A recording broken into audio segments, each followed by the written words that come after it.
Magandang araw mga kaibigan. Bigyan natin ng reaction, opinion ngayon itong post ng MDTV channel. Mainit na balita.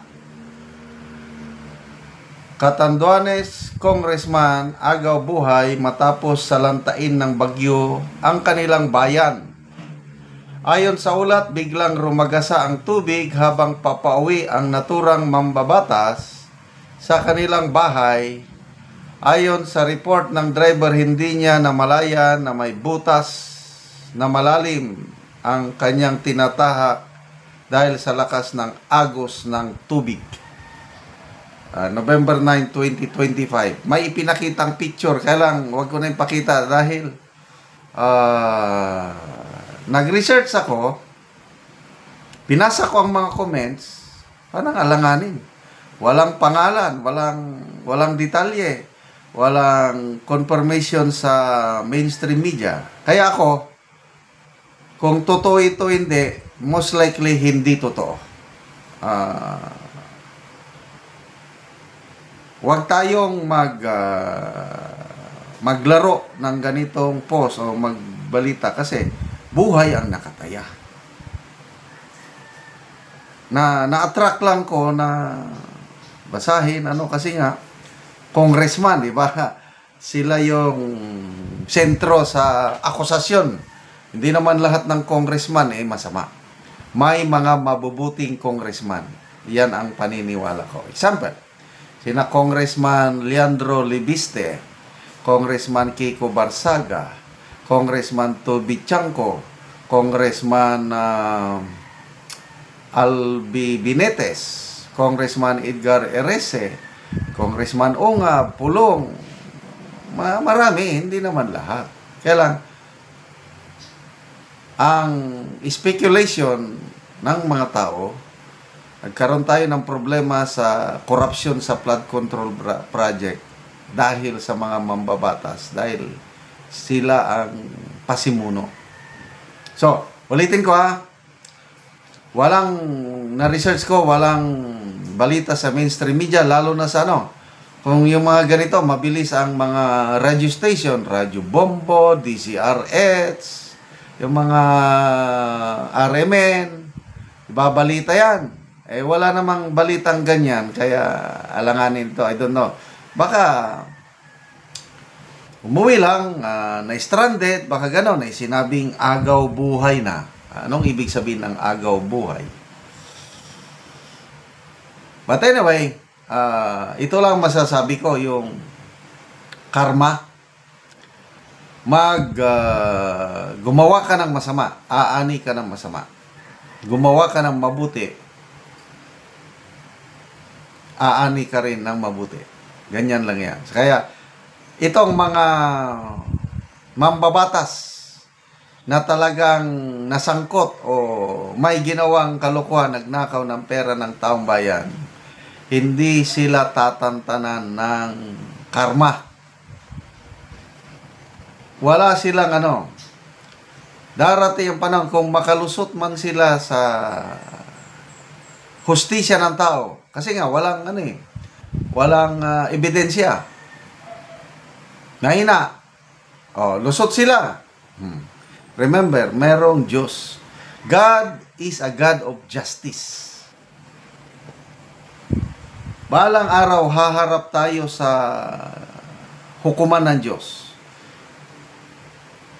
Yung ginagawa natin sa lupa, ang illustration ko, ganito lang nakikita lahat ng Diyos. So parang may CCTV camera ang bawat buhay natin. Kaya yung mga pagnanakaw na yan, balang araw, haharap sila sa hukuman ng Diyos. Ayun, ebidensya. Ilabas.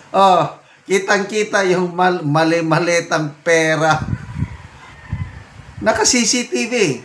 Papakita ng Diyos. Anong sasabihin ng mambabatas? Gaganon lang siya. But, anyway, there is good news.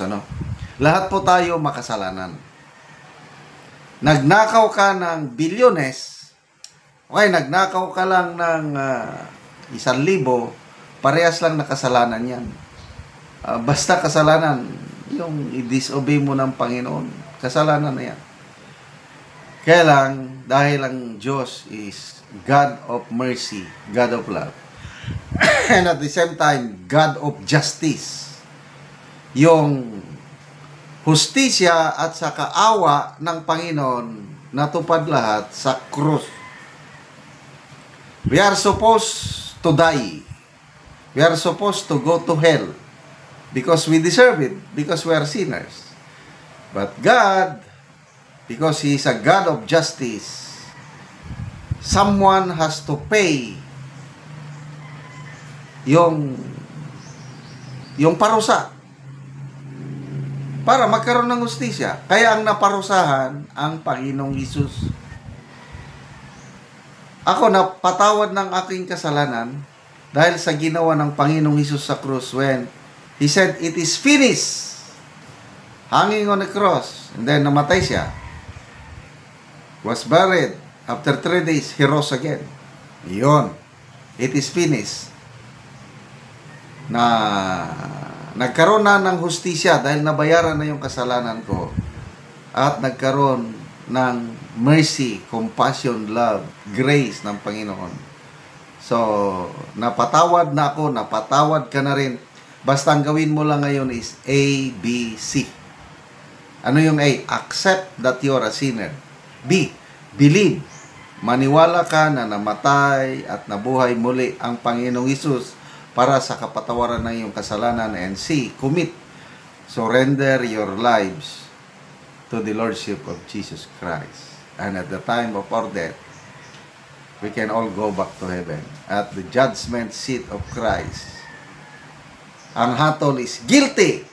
Kaya lang ang Panginoong Hesus, He is our advocate. He is our lawyer. Sabi niya, Panginoon, I paid for His sin. Binayaran ko na. And then, bigla tayong ma-acquit. Dahil, bayad na eh. So, again, grabe ang korupsyon sa ating bansa. To me, every day I pray to God na Lord, please intervene. Sana ang mga opisyalis natin sa pamahalaan magkaroon ng takot sa Diyos. Kasi sa ngayon, tinatawag tayong Christian country. Kailang pangalan lang yun. Sa totoo, hindi. Ang paniniwala sa Diyos nasa mind lang, wala sa puso. Kasi nga, yung mga gumagawa ng pagnanakaw na yan, they profess, they believe in God, but nakaw ng nakaw. So, wala sa gawa ang kanilang paniniwala sa Diyos. Salamat mga kaibigan sa inyong pagsubaybay sa ating channel. Nakakatulong kayo ng maigi sa tribong Talandig ng Bukidnon dahil ang income natin sa channel na ito is pantulong po sa tribo. Namimigay tayo ngayon ng libreng livelihood assistance, nagpapatanim ng saging lakatan at Arabica coffee. Panoorin nyo ang video na ito. Karon na anak ko diri sa tanom ni Uncle Artemio, so maga-espresya. Ug karon mo na ni ang itsura sa iyang kape nga upat na kabulan oh. Naanay mga sanga. So maayo gid ang tubo sa iyang kape.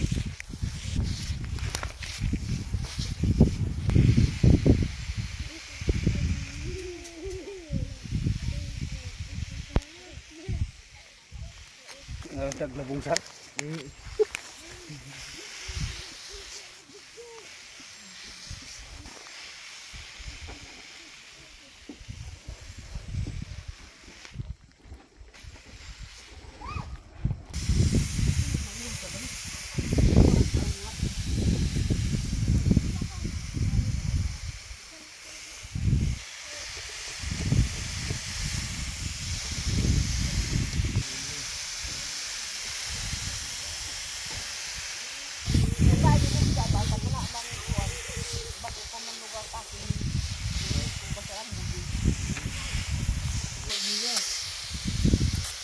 Kaya kurahi pag ginday sa akin tag mabuyadan.